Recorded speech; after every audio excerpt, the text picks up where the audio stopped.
Tagal naman ang makakalaban natin. Sige mga okay na yata. Stratos, ano? Maro tayo! Kami pinadala dito ang Bernardo. Hindi ako marunong eh. Subukan niyo ako kalabanin. Oo, tatulorin ka namin! Too small!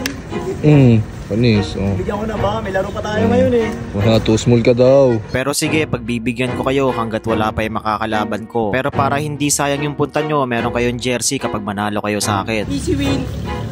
Pero bago tayo magsimula, maraming salamat po sa DLNT Sportswear sa pag-sponsor. At sa unang possession ng kalaban natin pinakikiramdaman ko lang tong batang to kung paano ba siya gumalaw. At bigla siya nag-pull up dito. At sa unang possession natin pinakikiramdaman ko lang muna kung makakatira ba ako sa kanya ng stand alone. Sa pangalawang possession niya ay ganun pa din yung ginawa niya with pull up jumper. At sa pangalawang possession natin, ganun pa rin sana yung gagawin ko ang kaso lang ito mga talon-talon na siya. Kaya diniretso ko na lang ng layup through the basket. Eto na yung mga pagkakataon na lumilig si na yung dribble niya, sabay biglang in explosive penetration tayo sa right side through the basket. Bibiridahan ko ulit dapat siya ng mga pang-perimeter shots natin kaso may aakman sasabay siya dito kaya nag-moonwalk muna tayo with zigzag participation, sabay bigla ang left side and then pinigilan tayo pero hindi kaya. Binigla ang salaksak niya tayo dito sa left direction, sabay bigla ang ikot and then fade away shots, hindi lang pumasok. Sinubukan ko lang muna sa kanya dito yung Dempsey roll dribble natin, papalapit ng papalapit, sabay ang lakas siya rin pala bumangga kaya siguro nawala tayo sa angle dito. Yung habang bubuelo nga siya dito gagamit siya ng shotgun, sabay bigla ang penetration sa right side kaso lang hindi lang pumasok. Susubukan ko ulit sa kanya dito yung Dempsey roll dribble ay sinigurado ko na talaga through the basket. At yung huling possession nga na gagawin niya dito ay dumirect siya sa right side kaso lang hindi ko talaga siya pagbibigyan. At yung sa huling possession nga na gagawin ko dito ay nakita ko na may dadaan pang mga sasakyan kaya nag-creep walk muna ako at hinihintay ko na makalagpas sila, sabay bigla ang diretso sa right side through the basket. Hindi pala biro yung pangalawa natin makakalaban dahil siya daw yung pambato ng Bernardo pagdating sa pustahan. Kaya dito 1-6 score na yung pinag-usapan naming score. At sa unang possession niya nga ay nagulat ako sa sobrang bilis ng ginawa niyang explosive penetration sa kanan, sa bibigla ang layup. At sa unang possession nga natin ay ganun din naman yung ginawa ko na biglang aatake tayo sa right side, sa bibiglang stop over and then fake tas bigla ang tira at buti nga kamo pumasok pa Maganda yung footwork na ginawa niya dito na Malakopi style, sabay bigla ang fade away shots, hindi lang pumasok. Sobra akong napagod sa kalaban ko at madami na rin kasi akong attempt na atake na ginawa sa kanya. Kaya dito nakipagsapalaran na lang ng tira. Ayaw na ayaw ko siyang pasalaksakin, mas preferred ko na lang siguro na tumira siya sa labas. Ang kaso ang sabi nila ay shooter din pala daw to. Kinat ko na lang yung video pero sobrang dami naming ginawang possession na hindi pumasok. At yung dumiretso nga tayo sa left side ay pinilit ko talaga maka-score. At eto na yung mga pagkakataon na nagkamali tayo sa depensa kaya madali siyang nakalusot dito through the basket. Sobrang dikit niya talaga sa atin, as in hindi talaga tayo makawala sa kanya, tapos yung position niya pa ay pang kanan. Kaya yung pinapaalaw niya tayo dito sa left side ay may tinuro ako para malito siya at yun nakapasok tayo sa right side through the layup. Inaya niya rin yung tricks natin na tumuturo-turo din siya kaso lang ako nakafocus talaga ako sa kanya.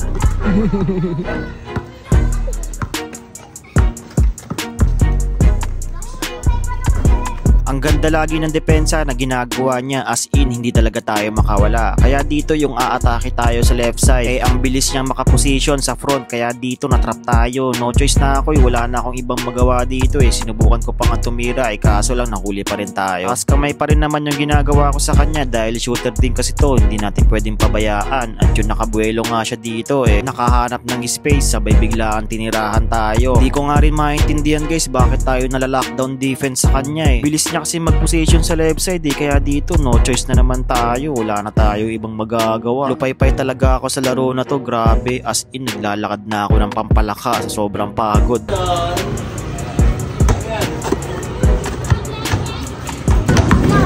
Bukas may laro tayo sa Betuya.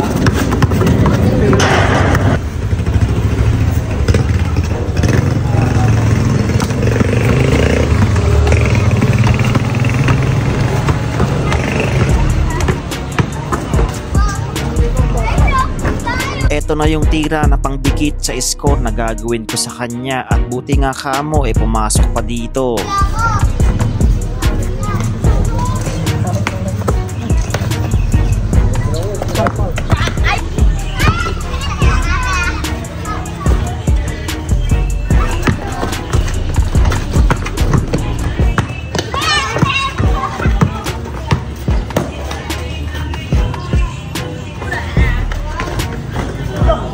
Shoutout kayo Kay Allen, tulog. Happy birthday. Tatlong araw. Diba?